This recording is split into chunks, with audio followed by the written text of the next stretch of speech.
চিংড়ি মাছ খেতে ভালোবাসে না এরকম বাঙালি বোধহয় খুবই কম আছে বলুন। তার মধ্যে চিংড়ি বাটা আমার খুবই প্রিয়। তো তারই রেসিপি নিয়ে আজকে আমি চলে এসেছি।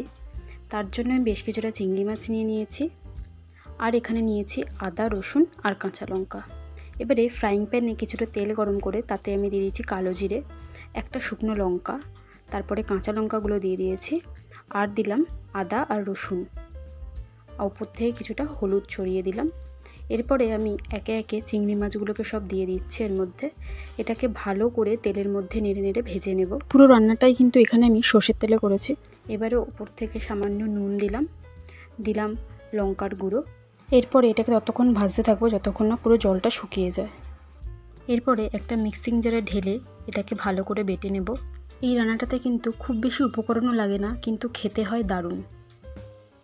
তো এইভাবে এটাকে আমি বেটে নিয়েছি। এবারে ফ্রাইং প্যানে সামান্য তেল দিলাম, তার মধ্যেই দিয়ে দিলাম পুরো বাটাটাকে। যেহেতু এটা আগে থেকেই ভাজা ছিল, তো খুব বেশি এটাকে আমি আর ভাজবো না। সামান্য একটু তেলের মধ্যে নেড়ে চেড়ে জলটাকে শুকিয়েই নামিয়ে নেব।